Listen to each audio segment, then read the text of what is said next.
Hoje eu queria falar sobre esse tema que eu nem consigo ver, está escrito aqui, assim, de ladinho, com esse canto eu vejo. Se ele levou as nossas dores, por que ainda dói tanto? Pergunte comigo. Se ele levou as nossas dores, por que ainda dói tanto? Não é uma pergunta razoável? Se ele levou as nossas dores, por que ainda dói tanto? É o texto de Isaías 53. Nós, cristãos, cremos que a aplicação é toda feita em Jesus e tem a ver conosco. Nós e todos os que creem, de Israel ou não, de qualquer lugar do mundo, estamos incluídos no que eu lerei aqui, de como ele chamou, ele chupou, ele sugou, ele sorveu para si mesmo as dores, as angústias, as aflições de todos nós. Mas se foi assim, a pergunta justa de alguns é: por que então ainda dói tanto? Ele levou ou ele não levou? O que é que ele levou? Se ele levou, o que sobrou para mim ainda é demais, porque eu tô que eu não aguento aqui. E eu queria que você prestasse toda atenção. Primeiro eu vou ler, e depois eu vou fazer alguns poucos comentários. Aqui, 800 anos antes de Jesus nascer, o profeta Isaías é invadido por essa palavra que chega aqui, que começa mais precisamente, começa bem antes, mas eu vou ler do capítulo 52, verso 13 em diante. Eis que o meu servo procederá com prudência, será exaltado e elevado, e será muito sublime. Mas como pasmaram muitos à vista dele, levaram sustos, não o reconheceram, pois o seu aspecto estava muito desfigurado. Eles tinham e imaginavam um tipo, um arquétipo messiânico, e chegou um outro que carregava a desfiguração das dores. Mais do que o de qualquer outro ser humano, era a condição dele, e a sua aparência, mais do que a dos outros filhos do homem, em desfiguração. Não era aparência cotidiana, era o que ele carregava de dores e de angústias e de sofrimentos.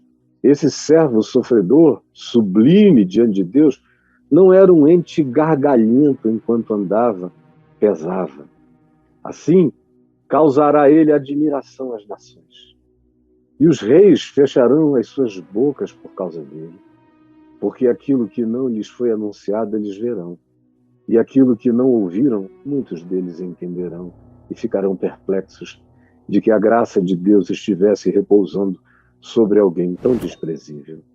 Quem creu em nossa pregação, todavia, no que estamos dizendo e anunciando, e a quem foi revelado o braço salvador, misericordioso do Senhor, porque ele, esse servo, sofredor, sublime aos olhos de Deus e desprezado ante os sentidos humanos, foi subindo na história, no chão do mundo, como um renovo perante Deus.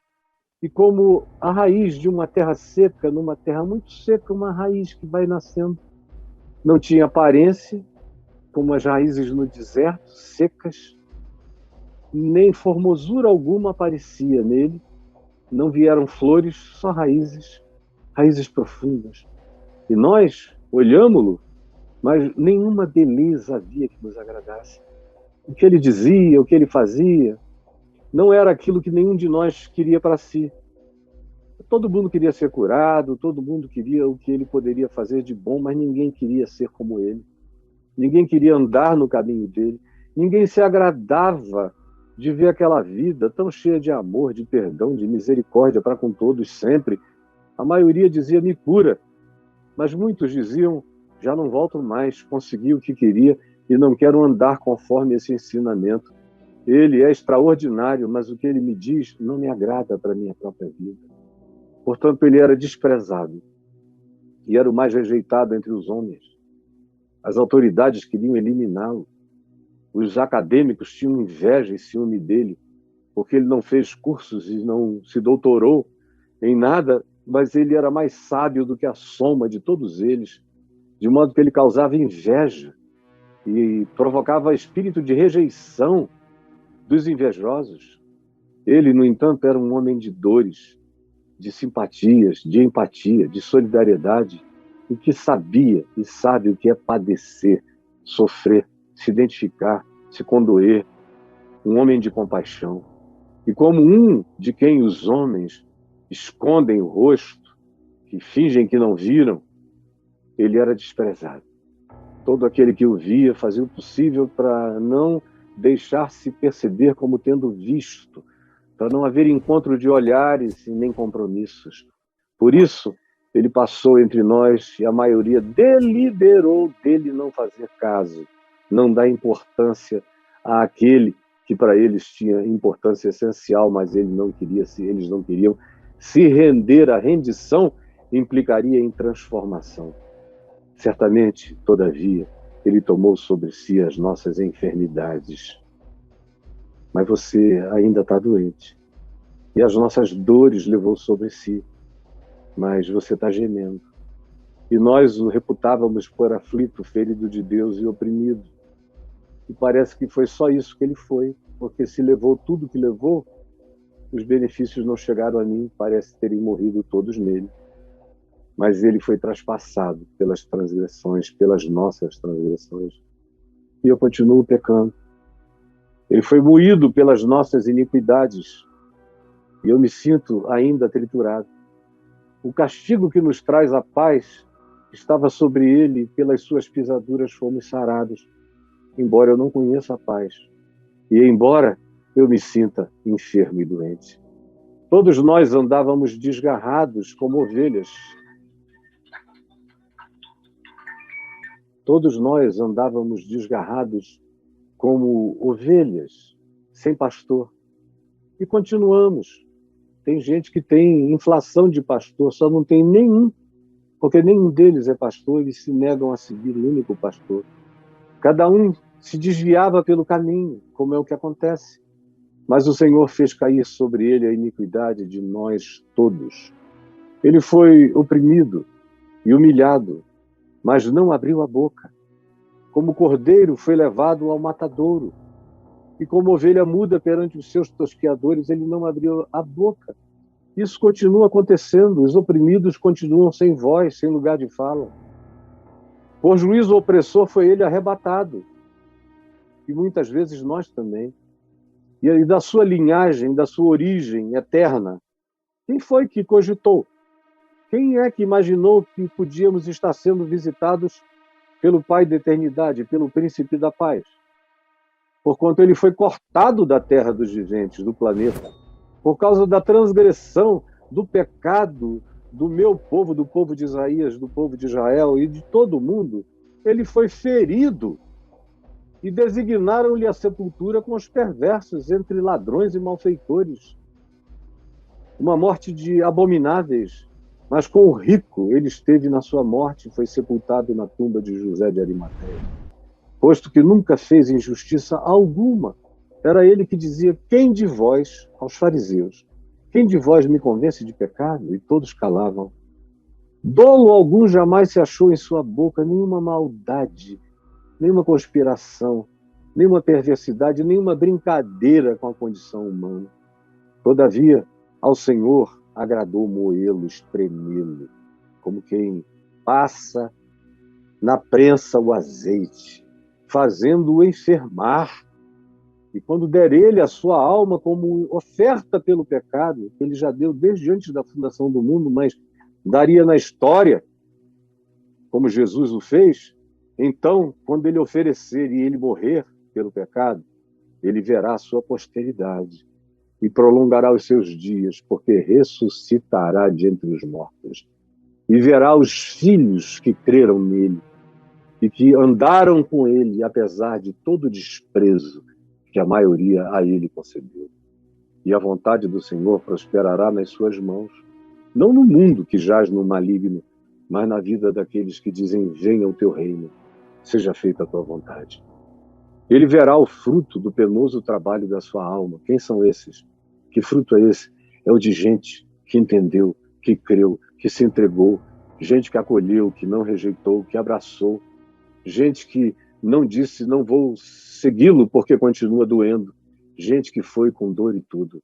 sim, o meu servo, o justo Jesus, com o seu conhecimento da vida, da alma, do significado da existência, conhecimento do pecado humano, da dor humana, da condição humana, da miséria humana, justificará a muitos, imputará justiça, graça e perdão, porque as iniquidades deles, de todos, mas especialmente desses que creem, ele levará sobre si, já levou sobre si e leva, ele tira o pecado do mundo.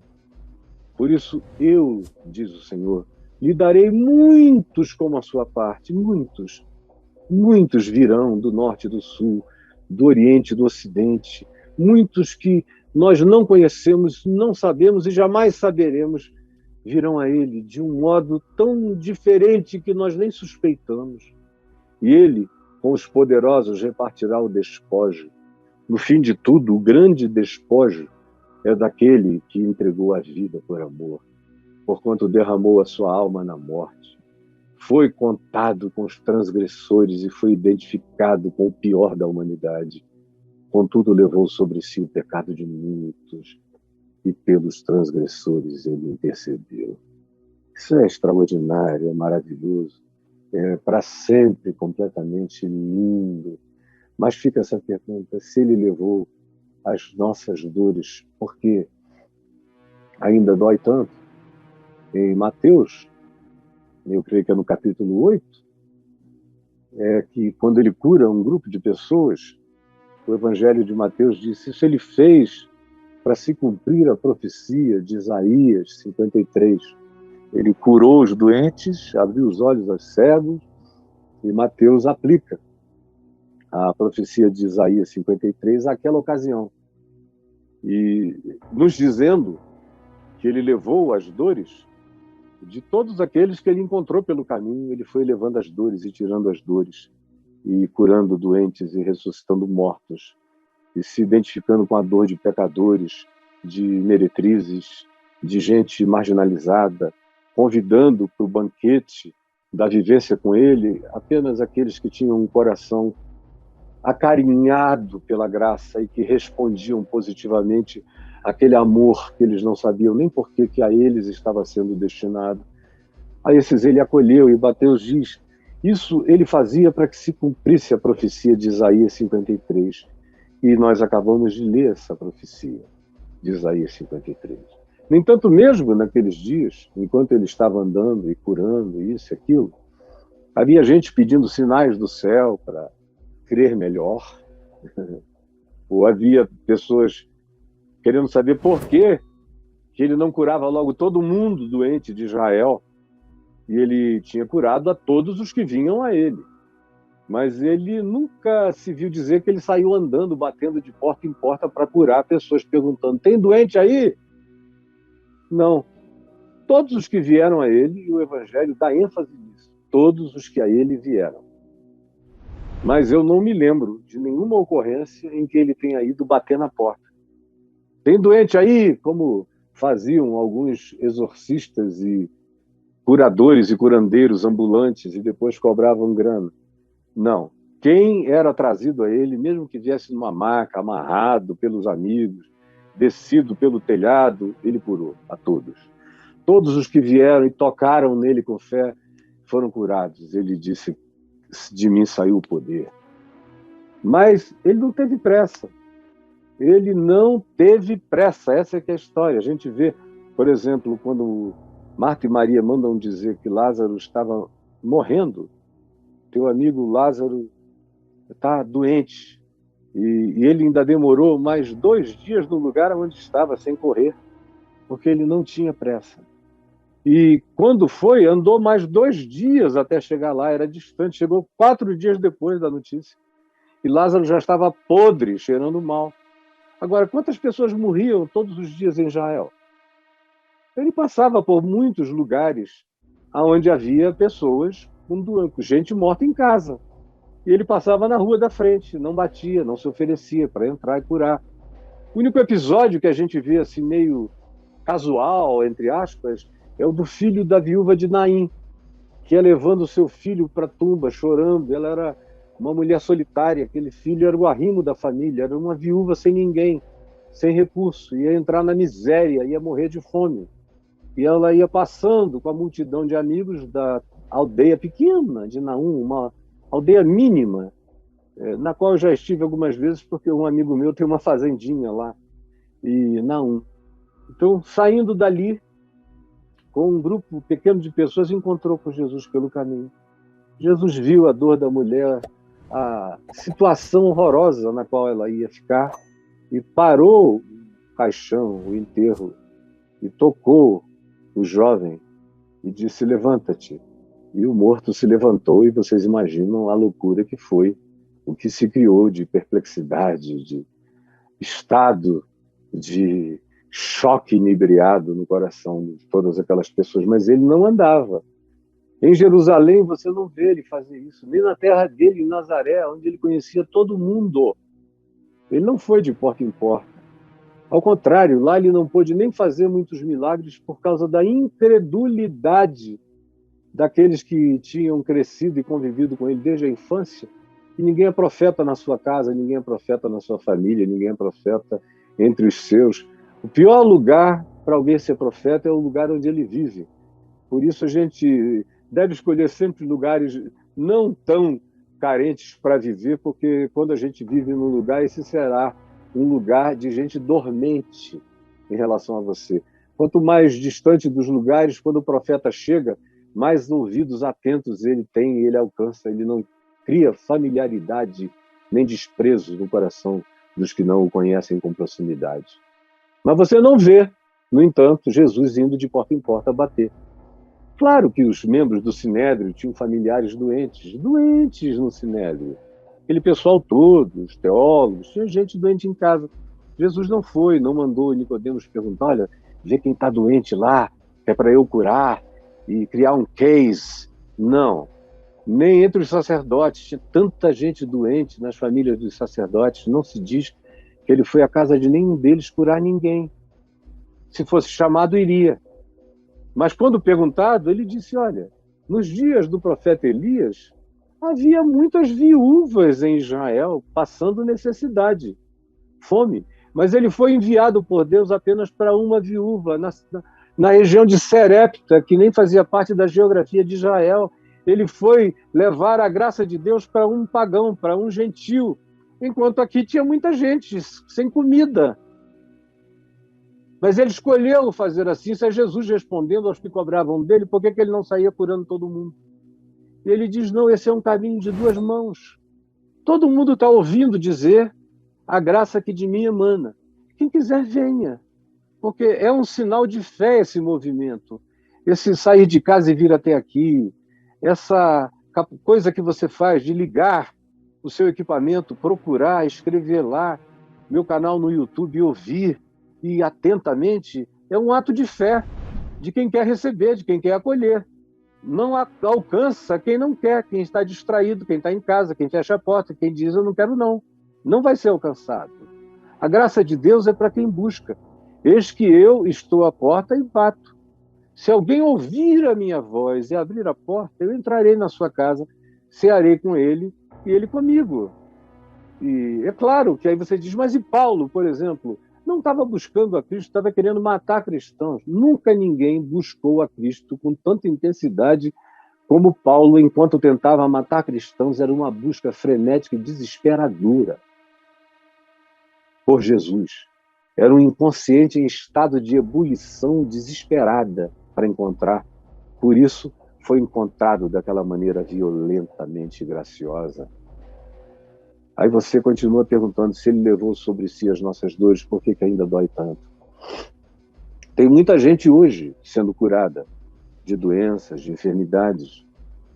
Mas o que a gente também precisa saber é que a cura divina, essa cura milagrosa, acontece e incide em lugares e sobre pessoas onde menos há recurso humano. Você veja que as grandes curas de Jesus acontecem na Galiléia dos gentios, no meio dos pobres, aflitos, ou em Decápolis, nas cidades mistas, greco-romanas, e ptolomaicas, e seleucidas, e povos diferentes vivendo juntos, culturas diferentes. Foi para essa gente. para Galiléia, para o círculo pagão que Jesus se autodestinou, conforme a profecia, e lá viveu, e lá curou a maior parte dos que curou. Os que ele curou em Jerusalém só produziram a pressa da morte no coração do Sinédrio. Mas curas divinas continuam acontecendo. Por exemplo, em São Paulo, tem muito pouca cura divina. Essas que vocês veem na televisão, aí, na Igreja Mundial, ou no RR, quase tudo que eu vejo ali é explicável com condicionamento humano, com sugestão, que eu posso fazer com qualquer pessoa. Agora, eu não faço porque eu sei que não é cura, é sugestão. É sugestão que beira a hipnose, às vezes a hipnose mesmo, outras vezes é só um estado de excitamento tão grande ao qual a pessoa é levada, e de sugestão tão profunda, que ela melhora, ela toma uma decisão em relação a algo pequeno. Geralmente é andar, caminhar, ficar em pé, muitas coisas que às vezes são produzidas por histeria, ou por depressão, ou por abandono, ou por rejeição. Muitos desses sentimentos produzem esse tipo de psicossomatização. E aí é uma forcinha, a pessoa anda. Mas daqui a uma semana ela está de volta, na muleta, na cadeira de rodas, daqui a um mês. Não dura muito tempo. A cura divina é permanente. O cara sai pulando, conforme nos evangelhos, e nunca mais volta ao estado anterior. Isso tudo que vocês veem aí é brincadeira, é sugestão. E vocês só caem nisso porque não compreendem praticamente nada. Agora, se eu vou, por exemplo, para Angola, para Moçambique, vou para o Congo, vou para o Quênia, tanto menos recursos quanto haja no lugar, quanto menos médicos haja, quanto menos meios humanos haja, mais curas divinas acontecem milagrosamente. Quanto mais recurso humano, menos curas divinas. Até porque as pessoas sabem que quando há recursos humanos, elas podem ser, quem sabe, curadas e ajudadas. E até esse elemento já elimina de boa parte da mente de todos nós a possibilidade e a necessidade de um milagre que chegue solitário, apesar de tudo e de qualquer coisa, com medicina, sem medicina, ou apesar da medicina, como eu vi acontecer em Manaus, nos primeiros anos da minha vida de fé, há 50 anos atrás, com meu pai. Meu pai era um homem de muita fé. Eu vi muita gente ser curada de curas extraordinárias através do meu pai. Gente com câncer que sumiu na hora. Eu vi gente como uma mulher que eu e ele fomos visitar, que estava com um câncer no útero e um estado horroroso. E por falta de higiene, saíam germes da vagina dela, num lugar paupérrimo. E nós fomos lá, e eu ungimos-la com óleo e oramos sobre ela, em nome do Senhor. Isso foi em 1973. Eu era novinho na fé. Para, no dia seguinte, o marido dela chegar lá em casa e dizer que Deus é esse, secou tudo, acabou com tudo, e a gente falou, leva ao médico agora, acabou o sintoma externo. Quando chegou no médico, todos os exames, não tinha mais nada, tinha desaparecido tudo. E a gente viu coisas assim quase que diariamente, porque a carência era absurda. Quando a gente ia para o interior, onde não tinha médico nenhum, nem enfermeira, nem ninguém, aí então é que as curas eram muito mais frequentes. Quanto mais você se aproxima de Jerusalém e se distancia da Galiléia dos carentes, menos cura acontece. Quanto mais medicina, quanto mais ciência, quanto mais recurso, quanto mais meios, menos milagres sobrenaturais. Quanto menos recursos humanos, mais possibilidade de fé simples. Quanto mais fé simples, mais meios e recursos sobrenaturais se disponibilizam no coração e na mente dessas pessoas. No entanto, não foi para dizer isso que eu fiz essa pergunta. Se ele levou as nossas dores, por que ainda dói tanto? Porque quando ele levou as nossas dores, ele não estava fazendo nenhuma promessa de que não doeria jamais. Ao contrário, ele levou sobre si as nossas dores, mas fez questão de dizer, no mundo tereis dores. No mundo tereis aflições, tereis perseguições, sereis traídos, sofrereis, no mundo vos escondereis, no mundo um irmão trairá outro irmão, um amigo outro amigo. Em família, vocês terão dificuldades. Pessoas poderão odiar vocês sendo da própria casa. Esse é aquele que levou sobre si as dores de nós todos e nos diz que nós que o seguíssemos iríamos experimentar dores e aflições, mas que tivéssemos bom ânimo, porque ele tinha levado todas as dores humanas, todas as tentações humanas, a tal ponto que, do ponto de vista da fisiologia, o coração de Jesus explodiu. Aquele sintoma de sair sangue e água, os especialistas dizem que só acontece num extremo sofrimento, onde um coração, mais do que infartasse, ele explodisse de dor. Aí causaria aquele derrame de sangue e água, que foi o que aconteceu quando o coração dele, esse lado, foi perfurado. O coração dele tinha sido explodido internamente, de agonia, de dor. Levou sobre si, experimentou tudo. Tudo que dói em mim, doeu nele. E não doeu só o que dói em mim, doeu a soma de todas as dores do primeiro ser humano ao último ser humano.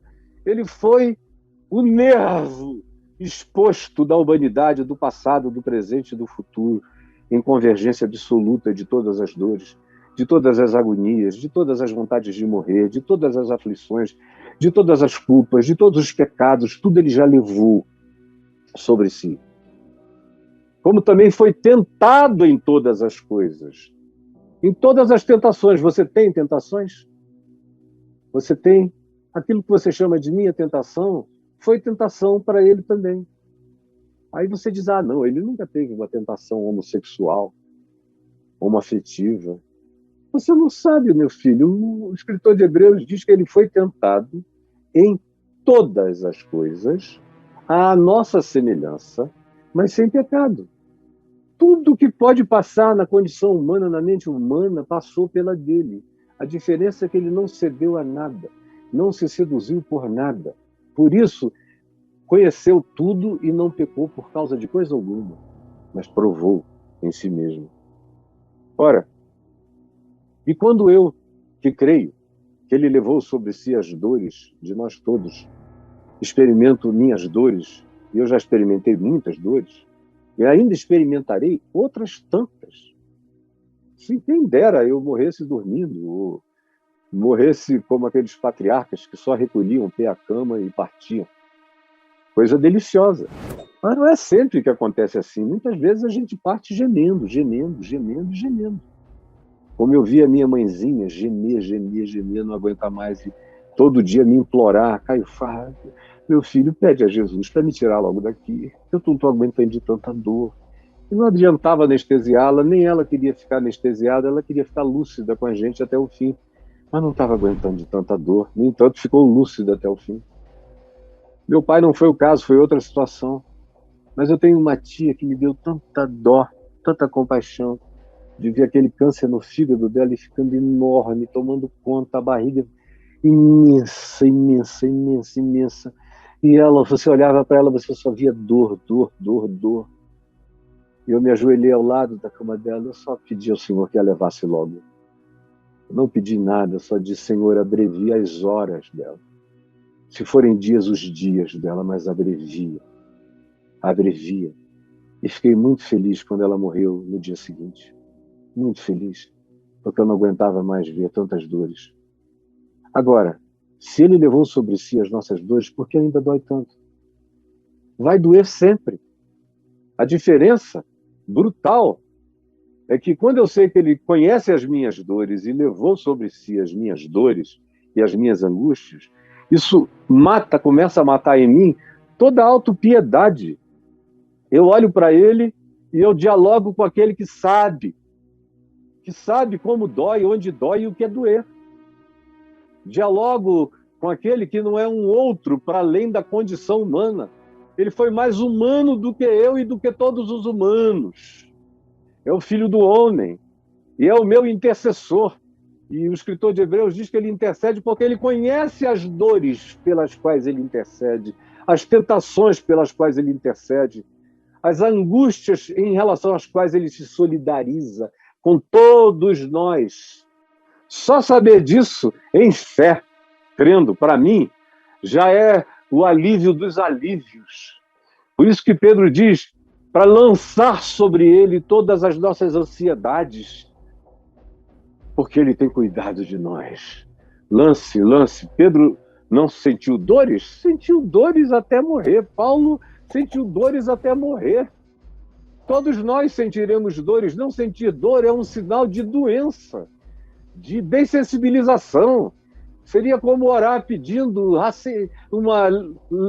que eu ficasse leproso, que alguma coisa me dessensibilizasse a capacidade de sentir. Eu não quero isso. Eu quero viver sentindo tudo que um ser humano tenha que sentir. E precise sentir. Porque sem a experiência da dor, ninguém é transformado, ninguém é curado, ninguém é melhorado, ninguém é humilhado, ninguém é quebrantado, ninguém é desensoberbecido, ninguém aprende a pensar, ninguém se condói, ninguém aprende a compaixão, a misericórdia, a solidariedade. A dor é a melhor mestra para quem endurece o coração, é a melhor chance de salvação para quem anda distraído. Ele levou sobre si as nossas dores para arrancar de mim as dores que matam a minha alma, para me salvar da não dor que pode me anestesiar o ser para sempre. De modo que quando dói, eu sei que dói porque é um fenômeno da carne, do sangue, da alma, do espírito, doer, é um sinal de que eu estou vivo. Mas já não dói como culpa, como antigamente. As pessoas sentiam dores. O que fizeram com Jó? Os amigos foram visitar querendo que Jó confessasse os seus pecados. Porque ele tinha perdido tudo que tinha, todos os filhos, todos os bens, e estava tomado de câncer, por dentro e na pele por fora. Todo purulento. Quando ele abria a boca, as pessoas tinham que ficar distantes, porque o cheiro de podridão que exalava do interior dele era horrível.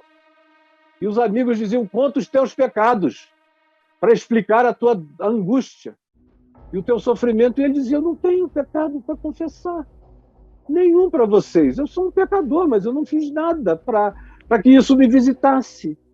Isso aqui é um absurdo, mas a vida está cheia de absurdos. Eu falo sobre isso no meu livro, O Enigma da Graça, que quem está sentindo dor deveria ler urgentemente e entender. Ou quem não está, mas está com perguntas a esse respeito, deveria ler. E no fim ele diz: eu sei que o meu Redentor vive. Apesar de toda essa dor que está aqui, eu sei. Isso vai me melhorar, como melhorou. Ele termina dizendo: eu te conhecia só de ouvir, mas agora os meus olhos te veem. Antes eu te conhecia só de ouvir, mas agora os meus olhos te veem. A dor salva a gente. Só que eu, por exemplo, quando sinto dor, eu não faço perguntas. Ele já levou sobre si o que poderiam ser as perguntas. Não tenho nenhuma pergunta sobre dor nenhuma, sobre angústia nenhuma. Tudo faz parte. Viver é sofrer. É um axioma do budismo e é um axioma do evangelho também. Viver é sofrer. É um axioma de qualquer que seja a filosofia sensata da Terra. A vida implica em dor. Uma existência sem dor é uma existência fadada à desgraça humana, porque é a dor que nos sara da doença da não dor, que é a doença da presunção dos seres que se julgam existirem num estado superior, seja diante de Deus, seja no corpo, seja em que dimensão seja. A dor é pura graça de misericórdia, por isso dói, mas dói sem medo, dói sem culpa, dói sem angústias existenciais de perguntas: por que Deus me abandonou? Dói porque doer faz parte do existir, porque no mundo a gente tem dores e aflições, mas a gente pode aprender com ele a atravessar, a aprender a cruzar os corredores poloneses do desprezo, sabendo que nós vamos ter posteridade, sabendo que nós vamos ressuscitar para uma gloriosa experiência de transcendência onde não há mais lágrimas e nem dor, mas também não há mais babaquice do pecado em nós.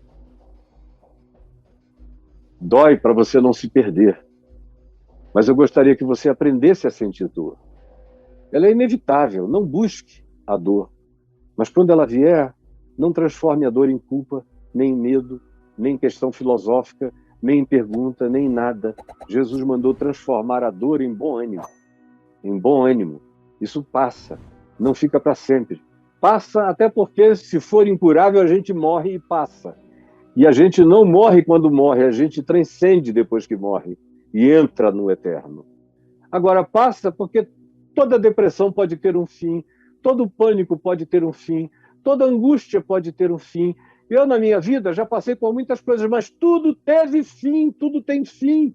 Quando você está no meio daquele sofrimento, a melhor coisa a dizer é: eu sei que tu estás de passagem e não és bem-vindo.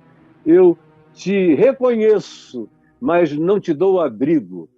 E vou tratando a vida com bom senso e com bom ânimo. No dia seguinte, 2 dias depois, você já está noutra e nem notou. E vai andando, vai dando passos de bom ânimo sobre o chão das agonias e das dores. Passos de bom ânimo sobre o chão das agonias e das dores. Viver com Cristo é dar passos de bom ânimo sobre o chão das agonias e das dores. Ir adiante. Agora, só para eu concluir, eu já devia ter concluído, eu quero dizer 3 coisas para você não esquecer. A primeira é que, se Isaías 53 não tivesse acontecido como aconteceu, provavelmente Israel já não existisse. Tivesse sido acabada como os egípcios. No Egito a gente tem árabes, mas os egípcios sumiram. Poderia ter sido um povo extinto. Mas quando Isaías diz que o Messias levou sobre si o pecado do meu povo, ele está falando, antes de tudo, de Israel. E Jesus levou. Israel passou depois por muitas dores, inclusive pelo holocausto horroroso de 6 milhões de judeus na Segunda Guerra, com Hitler no século passado.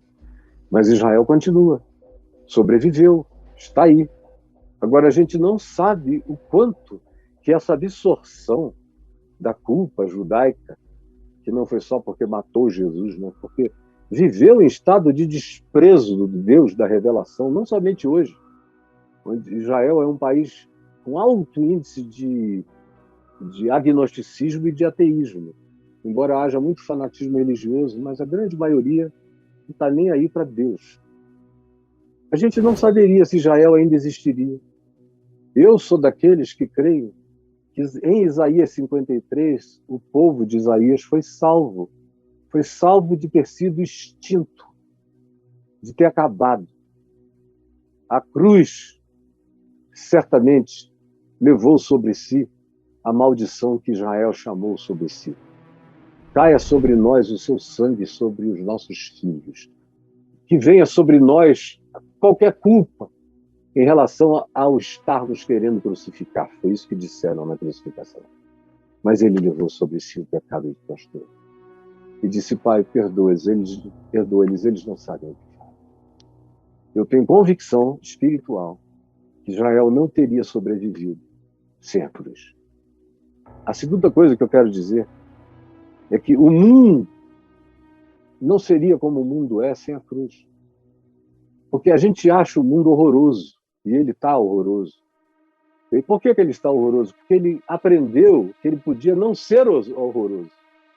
O que mais dá dor em vermos o mundo como o mundo está, a maior dor de todas, é a gente saber que existe conhecimento o bastante para que não precisasse ser assim. Existe conhecimento humanitário para que não precisasse ser assim. Existe conhecimento científico, médico, para que não precisasse ser assim. Existe recurso econômico, financeiro. O dinheiro que circula no mundo seria o bastante para resolver o problema na fome do mundo 7, 8, 9, 10 vezes, pelo menos. De modo que não precisava ser nada como tudo é. O mundo poderia ser totalmente diferente. As nações poderiam ter suas culturas, suas peculiaridades, suas diferenças de fomento, de existência, mas ninguém entrar em estado de inimizade, Nós poderíamos viver num mundo de muito mais troca, de muito mais benefício mútuo, de muito mais ajuda inteligente, porque se o meu vizinho prospera junto comigo, nós dois prosperamos juntos. Se o mundo inteiro prospera, a prosperidade de todos é melhor para a prosperidade de qualquer um. É um princípio básico de qualquer lógica. Mas a estupidez é maior do que qualquer lógica. No entanto, a cruz tem salvado o mundo. Antes de Jesus, não dá nem para a gente imaginar, vivendo hoje, como o mundo era. Por exemplo, a gente está chocado com a guerra na Ucrânia, porque é uma guerra idiota de um homem estúpido, um Hitlerzinho do século XXI, perverso. Infelizmente, o povo russo não tem nada a ver com isso, é manipulado por uma narrativa única, que vem desse cara. Eu tenho muita compaixão dos russos. E tenho muita pena do Putin, porque grande é o juízo que virá sobre a alma dele, sobre a vida dele. Coisa louca que não precisava ver. Agora, ele tem um patriarca católico ortodoxo russo com ele. Tem lá. Mas que está dizendo, faz a guerra, vai mesmo. Do lado de cá tem cristãos com o Zelensky. Vai para a guerra. O Zelensky não tem outra alternativa. A dele é diferente, é se defender ou morrer. Mas tem outros. Por exemplo, a China não tem esses princípios. Mas ela foi afetada pelos princípios ocidentais. E cada dia é mais. Cada dia as políticas ocidentais vão sendo impostas à China e se ela quiser fazer negócios no Ocidente, ela tem que se adaptar. Que políticas são essas? São políticas que vieram da cruz, vieram do Evangelho. Preservação à natureza, dividir melhor os recursos, compartilhar conhecimento científico, tantas outras coisas relacionadas à cura, ao bem-estar humano. Tudo isso vem da mensagem de Jesus. A Índia não seria a Índia, nem haveria o Paquistão. Talvez eles não tivessem chegado ao nível que chegaram. Hoje são um país ainda de muita pobreza, mas de extrema tecnologia, que deve melhorar, está melhorando. Mas foram profundamente afetados, até pelo cristianismo, que está longe de ter alguma coisa a ver com Jesus. Mas Gandhi disse, no vosso Cristo eu creio. Eu não creio no vosso cristianismo. Mas o que eu aprendi e pratico, aprendi com Jesus. E mudou a Índia, mudou a história daquela face do mundo e mudou o mundo. Mudou a América com Martin Luther King em tantos aspectos. A gente não sabe como tudo poderia ser infernalmente pior se não tivessem havido as influências que poderiam ser grotescamente e gigantescamente sublimes e maiores. Mas por menores que tenham sido, as pequenas influências salgaram, preservaram esse planeta de ter se tornado um lugar horroroso.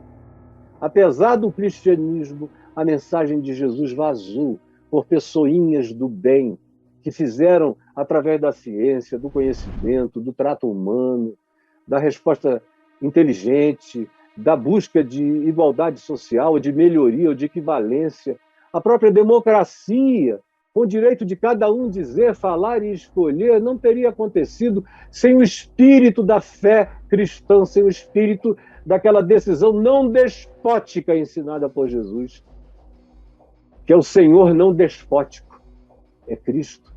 E eu poderia falar para sempre sobre como o mundo melhorou, apesar do mundo estar como está, por causa do fato de que essa mensagem, querendo ou não querendo, pervadiu a Terra e inibe, em muitos casos, até os piores seres humanos, dá parâmetros até para a ONU, que está longe de ser o que queríamos.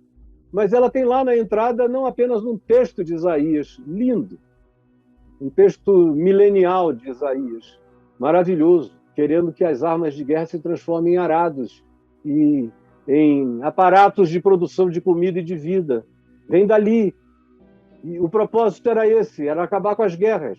Não acabaram com todas, mas desde que foi fundada diminuiu muito. Poderia ter sido um caos o resto do século XX, o início do século XXI, a gente nem sabe. Mas foram influências que vieram da cruz, desse espírito. Sem falar na minha vida. Meu Deus, quem seria eu sem a cruz? Quem seria você?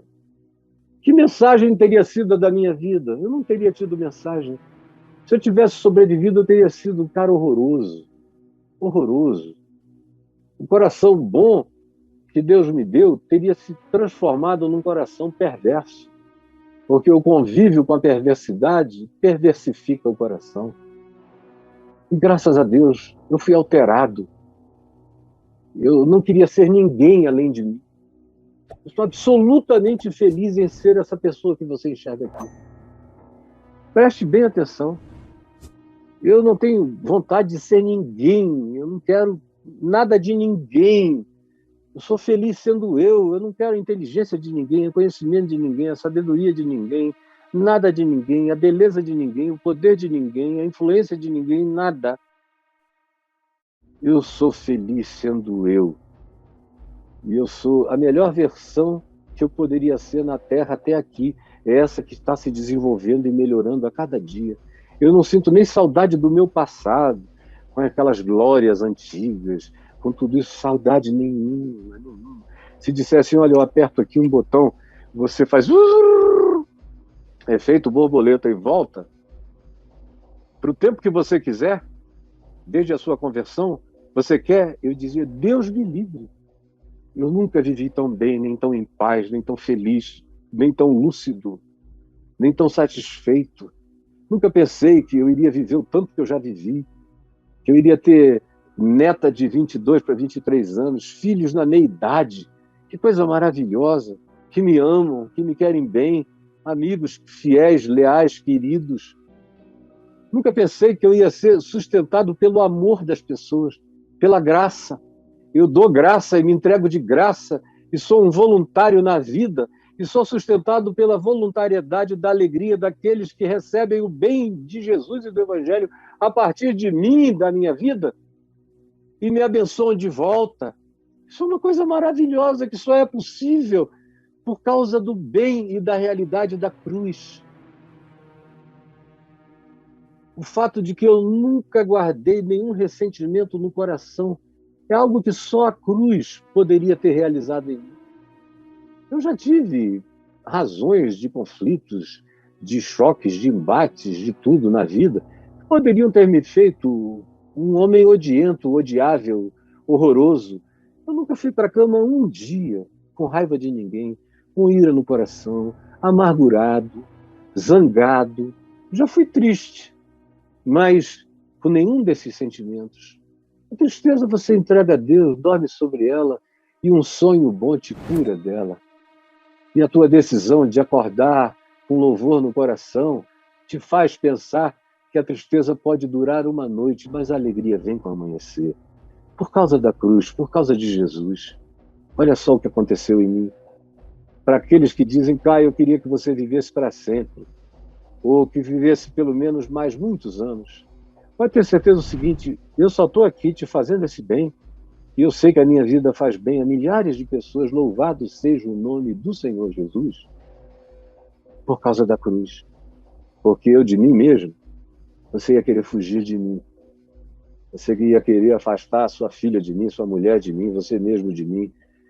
Eu nunca teria sido um cara ávido por dinheiro, mas eu teria sido ávido por todos os tipos de sedução que você possa imaginar e de qualquer outra coisa ruim que você possa conceber. O dinheiro seria consequência. Nunca foi a minha busca desde sempre, nunca, e nem hoje, nem jamais será. Mas eu sei os males dos quais eu fui salvo, pela graça de Deus. Graças a Deus pela cruz na qual eu me glorio. É por isso que Paulo diz que, conquanto ele tivesse muitas coisas pelas quais se gloriar, segundo a carne, ele só se gloriava na cruz de Cristo Jesus, pela qual Cristo estava crucificado, e ele estava em Cristo crucificado para o mundo, e o mundo em Cristo estava crucificado para ele. Ele levou sobre si as nossas dores. Ainda dói tanto, dói mais ainda para quem não tem esperança e nem bom ânimo. Mas para quem tem esperança e bom ânimo, essa dor se transforma em glória. Como Paulo diz, gloriemo-nos nas nossas próprias dores, nas nossas próprias tribulações, sabendo que a dor, que a tribulação produz coisa boa na gente, produz perseverança se você se mantém firme. Perseverança gera um coração é carregado de experiência em experiência. Eu vou ficando mais forte. E as experiências acumuladas criam uma massa concreta de esperança no meu ser. Uma esperança indevassável, intransponível, inatravessável, blindada, que me dá o poder de prosseguir contra tudo, contra todos, em qualquer situação e em qualquer adversidade.